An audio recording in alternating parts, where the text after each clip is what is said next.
بلوچ کا مطلب کیا ہے؟ کیا بلوچ کسی فرد واحد کا نام تھا؟ کیا آپ کے پاس ایسا کوئی ثبوت ہے کہ آپ کہیں جی یہ مسٹر بلوچ خان تھا اور یہ اس کی وائف تھی اور ان سے یہ اولاد نکلی ہے، پیدا ہوئی ہے؟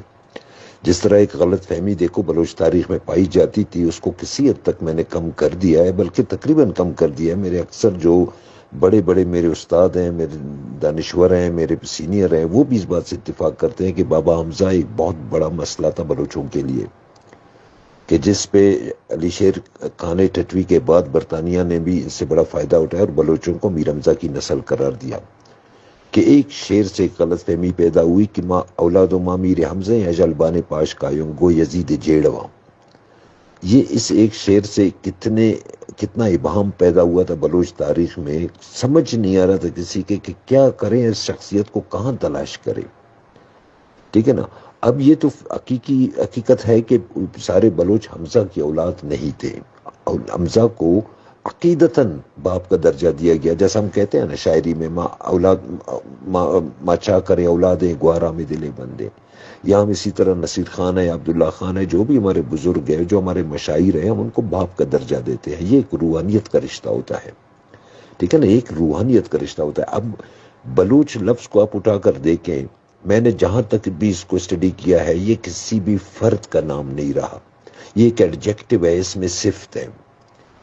یہ اس میں صفت 3,500 سال پہلے جب آرین یہاں پہ انٹر ہوئے انہوں نے یوز کیا ہے۔ اس سے پہلے یہ ٹرائبز موجود تھے جن کا ذکر ہیروڈوٹس نے کیا ہے کہ یہ قدیم قبائل تھے جو پری آرین تھے، تو وہ جہاں جن کا ذکر میں نے بلوچوں کا وطن میں بھی کیا ہے، قدیم بلوچ قبائل میں بھی میں نے کیا ہے، تو یہ قبائل تو پہلے سے ہی ایگزسٹ کرتی تھی۔ بعد میں جب آرین آئے تو تخصیص کی خاطر وہ لوگ جو پہاڑوں میں، صحراؤں میں، ڈیزرٹ میں اور غیر آباد علاقوں میں رہتے تھے اور شہروں سے دور تھے، ان کو کوچو بلوچ یا کرد بلوچ کا نام دیا، ٹھیک ہے نا۔ جو پہاڑی علاقوں میں رہنے والے تھے ان کو کوچ یا کرد کا نام دے دیا، اور پھر ان سے متصل جو میدانوں میں، بنجر علاقوں میں، ایرڈ ایریاز میں رہتے تھے، چھوٹے چھوٹے دیہاتوں میں رہتے تو ان کو بلوچ کا نام دے دیا، کوچو بلوچ کا نام دے دیا۔ مستقل یہی لفظ ہمارے پاس تاریخ میں چلی آ رہی ہے۔